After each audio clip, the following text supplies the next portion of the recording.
తెలంగాణ అసెంబ్లీలో హరీష్ రావు మాట్లాడుతున్నారు. ఇప్పుడు ఆ లైవ్ చూద్దాం.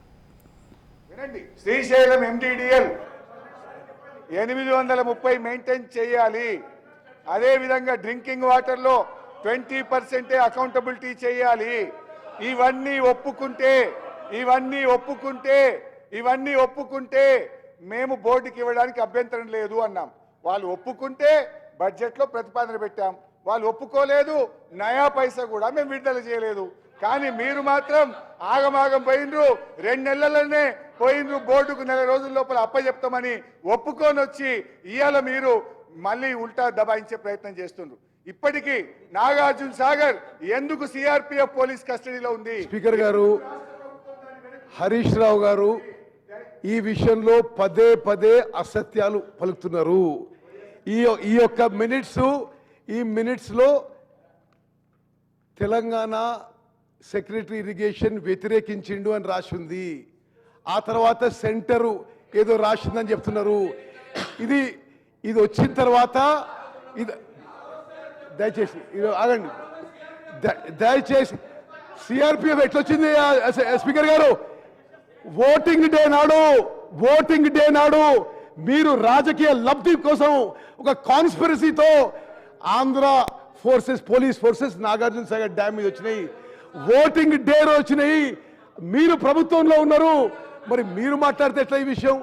నేను పదే పదే చెప్తున్నా, ఈ మినిట్స్ లో ఎక్కడ కూడా తెలంగాణ ప్రభుత్వం ఒప్పుకున్నట్టుగా లేదు. మీరు 12వ తారీఖు దీంట్లో డిస్కషన్ పెట్టండి. Will clarify the issues. Payal Shankar గారు. స్పీకర్ సార్, కేఆర్ఎంబి సృష్టికర్తలే కాంగ్రెస్ టీఆర్ఎస్ పార్టీలు. ఈ 2 పార్టీలు ఏపీ రీఆర్గనైజేషన్ బిల్లులో కేఆర్ఎంబి ప్రస్తావన వచ్చినప్పుడు, ఆ రోజు కాంగ్రెస్ పార్టీ బిల్లు తయారు చేసినప్పుడు టీఆర్ఎస్ పార్టీ చాలా గొప్పగా చెప్పింది. దగ్గరుండి మేము డ్రాఫ్ట్ తయారు చేయించినాం, భవిష్యత్తు నిర్మాణం అంతా కూడా తెలంగాణది దగ్గరుండి తయారు చేయించినాం అని చెప్పిర్రు. ఏం చేసిండ్రు అధ్యక్ష? ఆ రోజు కేఆర్ఎంబి సృష్టికర్తలు కాంగ్రెస్ టీఆర్ఎస్ పార్టీలు ఈరోజు లేని నాటకం మళ్ళీ తెర మీదకి తెచ్చే ప్రయత్నం చేస్తూ ఉన్నారు. ఈరోజు నరేంద్ర మోడీ గారిని, భారతీయ జనతా పార్టీ కేంద్ర ప్రభుత్వాన్ని ఈ శాసనసభ అభినందించాలా. ఎందుకంటే అధ్యక్ష, 2023లో కేంద్ర కేబినెట్ నరేంద్ర మోడీ గారు 2014లో ఏపీ రీఆర్గనైజేషన్ బిల్లు ద్వారా ఏదైతే గతంలో ఇచ్చినటువంటి ట్రిబ్యునల్ కానీ, గతంలో ఇచ్చినటువంటి బచావత్ అవార్డులు కానీ, వాటి వల్ల తెలంగాణ రాష్ట్రానికి అన్యాయం జరుగుతున్నది. కాబట్టి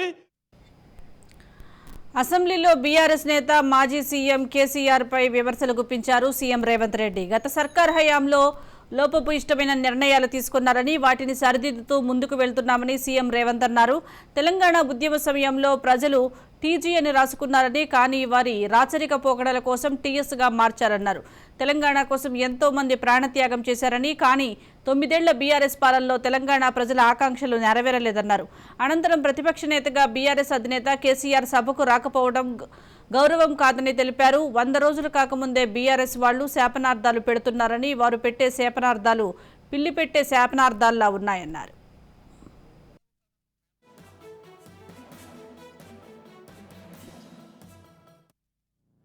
దురదృష్టవశాత్తు గవర్నర్ గారి ప్రసంగం రోజు ప్రధాన ప్రతిపక్ష నాయకుడు హాజరు కాలేదు.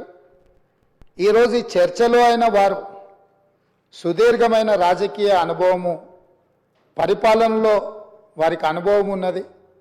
80,000 పుస్తకాలు చదివిన తెలంగాణ రాష్ట్రంలో అందరికంటే అతి గొప్ప మేధావిని అని వారు పదే పదే వారు ప్రస్తావిస్తుంటారు.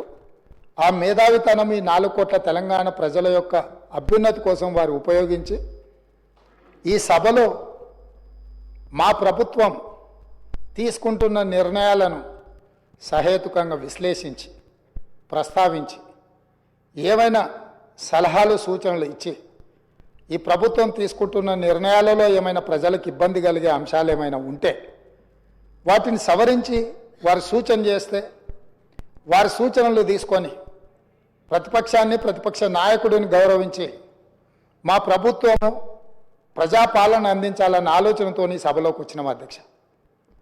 కానీ ప్రధాన ప్రతిపక్ష నాయకుడు రాకపోవడం, ఆ కుర్చీ ఖాళీగా ఉండడం ఈ సభ యొక్క గౌరవానికి మంచిది కాదని చెప్పి తమరి ద్వారా